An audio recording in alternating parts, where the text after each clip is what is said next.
Bienvenido a una nueva reflexión sobre el socialismo en Colombia, que nace, como he dicho, por la percepción y realidad también de que Colombia vive su primer gobierno socialista en cabeza del socialista Gustavo Petro.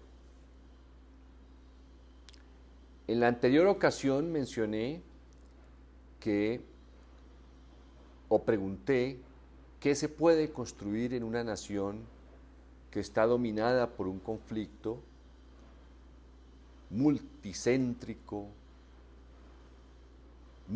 de muchísimas variedades de colores, todos feos, por supuesto. Es decir, ¿qué se puede construir en un país que durante décadas vive un conflicto, una guerra o la violencia, no sale de ella? Y precisamente sugerí que si no salimos de la violencia o del conflicto o de la guerra, es porque para todos los protagonistas es beneficiosa esa guerra. Luego, la guerra, el conflicto y la violencia se han convertido en una actividad económica. Es un gana-gana para todos, legales e ilegales. Ya no hay posibilidad de pensar en ideologías. Dígame usted qué defiende. ¿Qué ideología puede estar defendiendo un líder social si por reclamar tierra es asesinado? ¿Qué ideología puede defender un hacendado si es víctima de secuestros continuamente y lo que él necesita es defenderse porque el Estado no lo defendió? Las mismas fuerzas legales del Estado ganan en el conflicto. Sus presupuestos son más que abundantes. Es una actividad económica la guerra en Colombia, de la cual viven muchísimas personas que hoy tienen mucho poder. ¿Se puede construir una democracia así? Nuestra democracia es como esos cuerpos ya sin vida, inermes, que solo les queda y uno puede reconocer el cadáver. Una pequeñísima señal de vida, como sucede en esas desgracias de las personas que tienen una enfermedad o un accidente y quedan en estado vegetativo.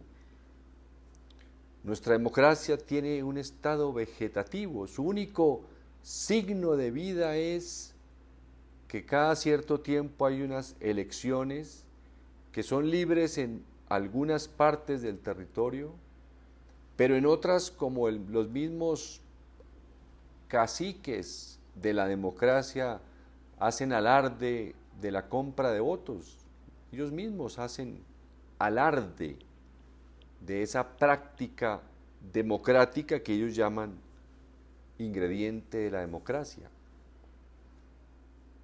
Es una democracia vegetativa, apenas si tiene algunos signos, porque el conflicto y la violencia no la dejaron crecer, no la dejaron madurar, no la dejaron que manifestara sus frutos democráticos, que son en esencia la igualdad o la lucha y el avance por la igualdad, la conquista periódica y cotidiana de elementos que demuestren que esa democracia es incluyente. Entonces se quedó en una fase, digámoslo, como una semilla que tiene alguna muestra de vida. ¿Qué pasa con el capitalismo en Colombia?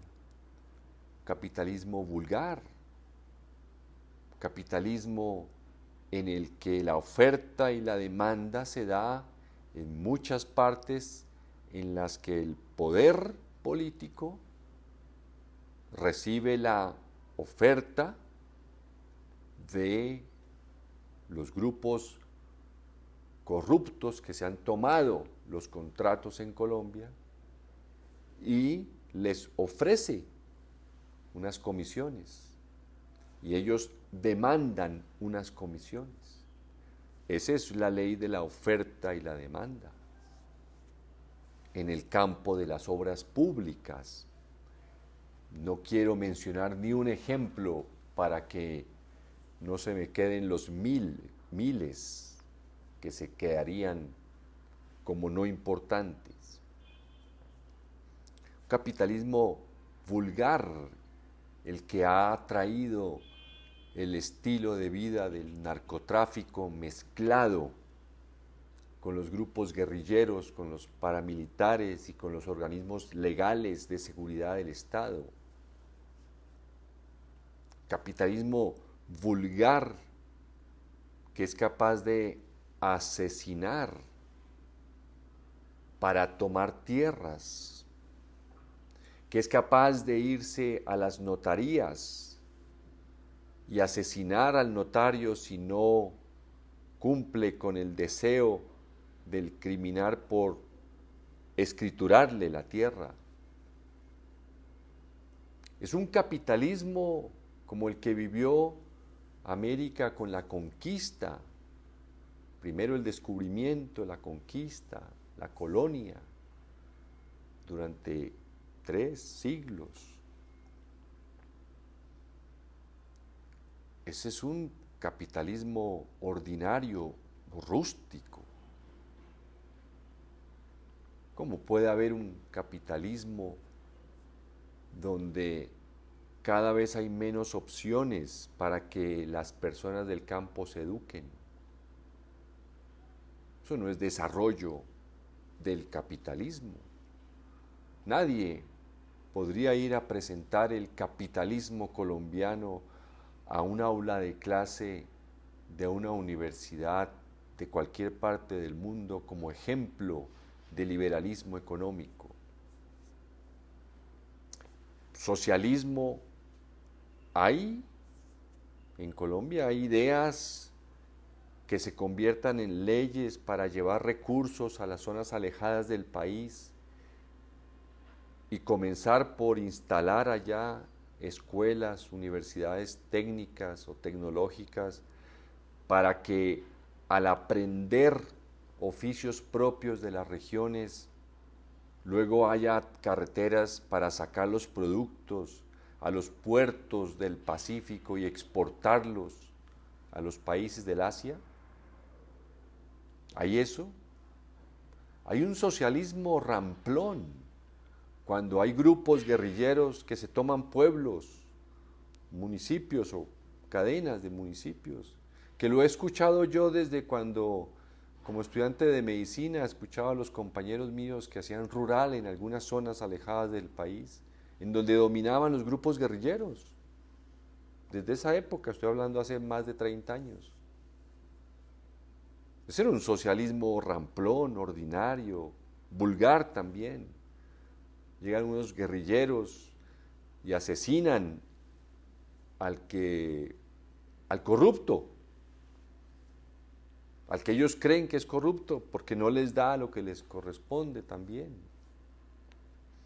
Imponen unas normas, incluso arbitrarias, sobre incluso la la fidelidad en el matrimonio, creo. Todos los que hemos escuchado historias de muchos pueblos y municipios que están en poder de la guerrilla, se supone que eso es el socialismo que han llevado.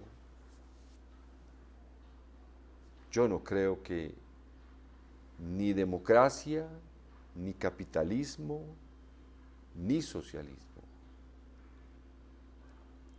Ahí es una actividad económica que envuelve todo, que es el conflicto armado.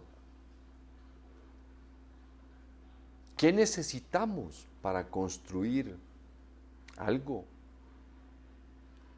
¿Qué necesitamos para al menos compensar el daño que esa actividad económica llamada conflicto ha causado en tantas familias en Colombia? Necesitamos comenzar por algo. Necesitamos dar al menos un primer paso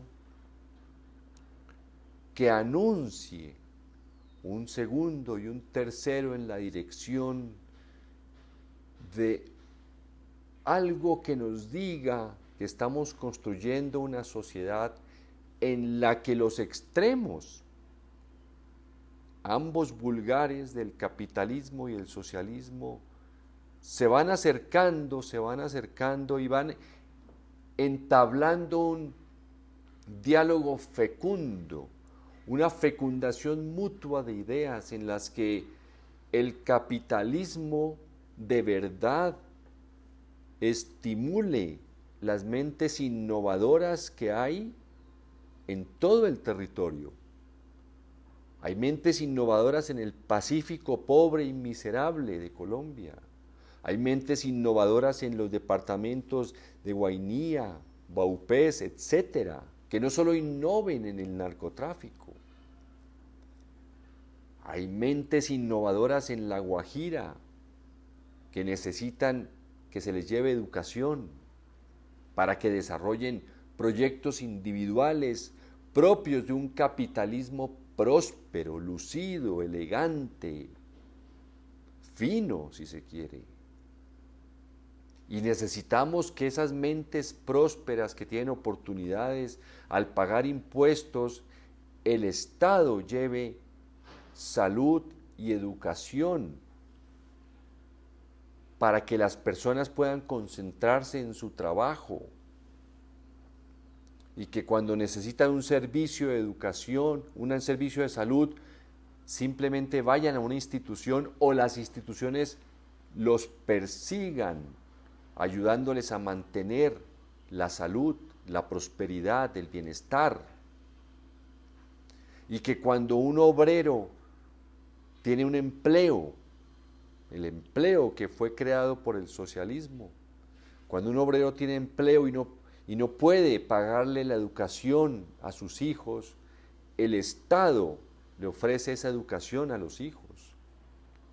No puede ser que usted encuentre en cualquier calle de Bogotá personas que han tenido trabajos no calificados y que cuentan detalladamente cómo cuando terminaron el colegio hace 30 o 40 o 50 años sus padres les dijeron: hasta aquí llegué, no puedo aportarle más, puedo solamente darle la comida a la casa, pero no le puedo pagar la educación. Que comencemos a acercar esas dos visiones de una sociedad que ambas son naturales y que si dialogan armónicamente en medio incluso de los conflictos propios del diálogo intelectual, se producen ideas nuevas. Al menos eso necesitamos, que haya esas islas de paz en donde pueda las ideas del libre mercado, de la innovación capitalista, dialogar con las ideas de la justicia distributiva. Necesitamos algo de eso. Vamos a ver si en estas reflexiones algo podemos plantear. Muchísimas gracias y hasta la próxima.